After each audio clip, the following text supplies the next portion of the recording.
Alright guys, welcome back to the channel and another batch of WWE 2K19 news. As following on from the reveal of the new Towers mode and its accompanying screenshots, we now have a few more details regarding the mode and also this year's superstars and their attires. So first up, let's talk Towers mode, as the first thing I want to draw your attention to is the My Player Tower screen. As in the bottom right hand corner you can see this new area which contains a custom calling card, which is something that players will be able to customize with their own logos, as this card will show alongside your My Player in leaderboards.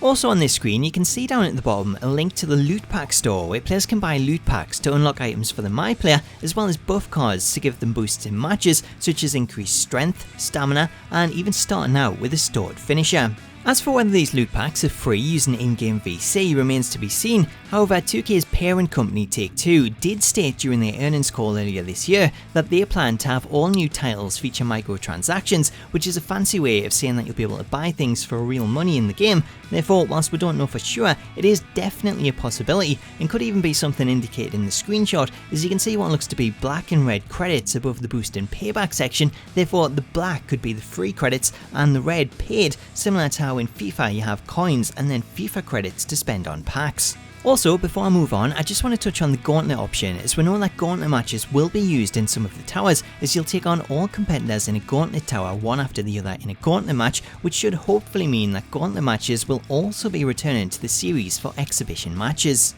Next up, let's talk arenas, as the screenshots did confirm that we'll see the following arenas included in the game: NXT, Raw, SmackDown Live, Royal Rumble, WrestleMania 34, Extreme Rules, TLC, SummerSlam 88, Raw's War and WCW Monday Night Raw. So of these arenas, not only do we get the current day ones, which were obviously expected anyway, but we also now know that the classic SummerSlam 88, Raw's War and WCW Night Raw arenas will be returning, which is always good to see, as players can use authentic arenas for legends rather than relying on custom creations. Finally, there's been a lot of talk following the reveal in regards to the superstars that were shown in the screenshots, specifically due to the fact that a lot of them remain to be the same as in 2K18 and don't feature updated models. So what I thought I would do is run through the superstars shown and we can see which superstars have received an update and which haven't. So first up, here we have AJ Styles, who being the cover star has been updated, as by comparing these two screenshots you can see that AJ features a new longer hairstyle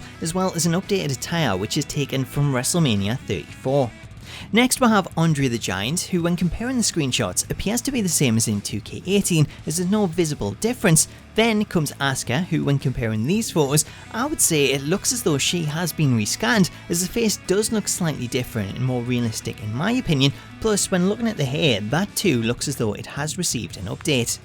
Next up comes Big E, who looks to have the same model as he did last year. However, his attire has been updated and now features the green and yellow attire that he wore back in March, meaning this should also be the attire that we see for Woods and Kofi. As for Bobby Roode, his model looks to be the same as last year, however his trunks have been updated and is similar to those that he currently wears. However, the text is more of a red in the screenshots than the blue that he wears on TV. Braun Strowman meanwhile looks as though he's received an update, potentially with a new scan, as well as updated hair and a new beard, although judging by the screenshot I think the 2K18 beard looked more realistic.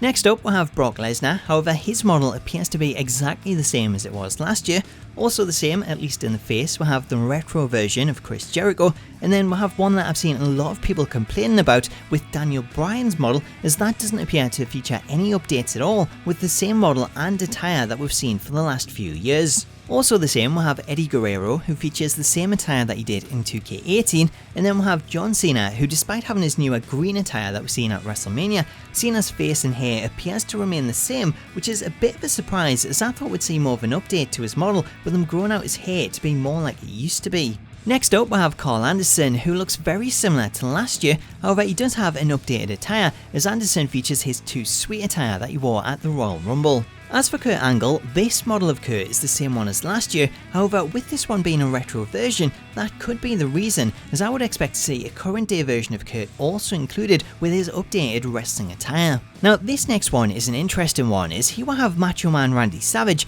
who features the same model and attire as last year. However, the interesting thing is that Savage was announced as an exclusive character when pre-ordering the Ric Flair Collector's Edition, as that edition comes with Savage in his WrestleMania 7 attire, and due to him being labelled exclusive, it seemed to indicate that Savage would only be available as DLC. However, with his own old attire shown here, then this appears to confirm that the DLC version is just an attire and that Savage will also be included on the regular on-disc roster. As we move on, next up we'll have Samoa Joe, who I personally think might have been rescanned as his face shape does look different, as does his hairline. However, attire wise he seems to be the same, although it's hard to tell the colour change with the image being black and white.